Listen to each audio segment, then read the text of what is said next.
ഈ വനിതാ ദിനം വന്നു കഴിഞ്ഞാൽ പിന്നെ മൊത്തത്തിലൊരു ബഹള. ഒരു സൈഡിൽ പാവാടകളുടെ ബഹളം, പെണ്ണില്ലെങ്കിൽ അങ്ങോട്ടും ഇങ്ങോട്ടും ആണിന് ഇന്നൊരുത്തൻ എന്തോ പറയുന്ന കേട്ട്. എന്താണ് ആണിന് പെണ്ണിന് ആണില്ലെങ്കിൽ കുഴപ്പമില്ല, ആണിന് പെണ്ണില്ലെങ്കിൽ ഭയങ്കര പ്രശ്നം, അങ്ങോട്ടും ഇങ്ങോട്ടും തന്നെ ആ തൊലിഞ്ഞ കുറെ സാധനങ്ങൾ വേറൊരു സൈഡിലാണെങ്കിൽ ഫെമിനിസ്റ്റുകൾ വന്ന് ഭൂലോ ഇക്വാലിറ്റി കേട്ടോ, ഇക്വാലിറ്റി ഇതേ ടീമുകൾ വന്നിട്ട് അടുത്ത ഓസിക്ക് അടുത്ത ആനുകൂല്യം ഓരോ വനിതാ ദിനത്തിൽ വാങ്ങിക്കൂട്ടുക. ഓൾറെഡി നമ്മുടെ ഇന്ത്യയിൽ ഒരു പെണ്ണ് ജനിക്കുന്ന തൊട്ട് ചാവുന്നവരെ ആനുകൂല്യത്തിന്റെ ബഹള.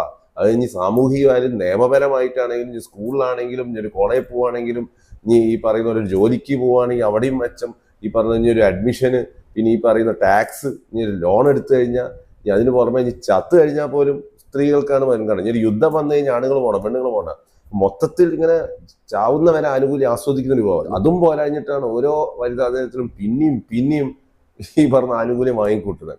പിന്നെ ഈ ഒരു സൈഡ് പാവാടകളുടെ ബഹളം, സർക്കാരുകൾ ഒടുക്കത്തെ മത്സരം, ഓരോ രാഷ്ട്രീയ പാർട്ടിയും കൂടുതൽ ആനുകൂല്യം കൊടുത്ത് മത്സരം. എന്താ ചെയ്യാ, ഈ ഇങ്ങനത്തെ ഒരു വനിതാ ദിനം കടന്നു പോകാൻ തന്നെ ഭയങ്കര ബുദ്ധിമുട്ടാണ്. ഇതാണ് അവസ്ഥ. ഈ ഓസിക്ക് വാങ്ങിക്കൂട്ടുന്നതിന് ഉളുപ്പില്ല എന്നാണ് പൊതുവേ ഇങ്ങനെ ചോദിക്കാനുള്ളത്.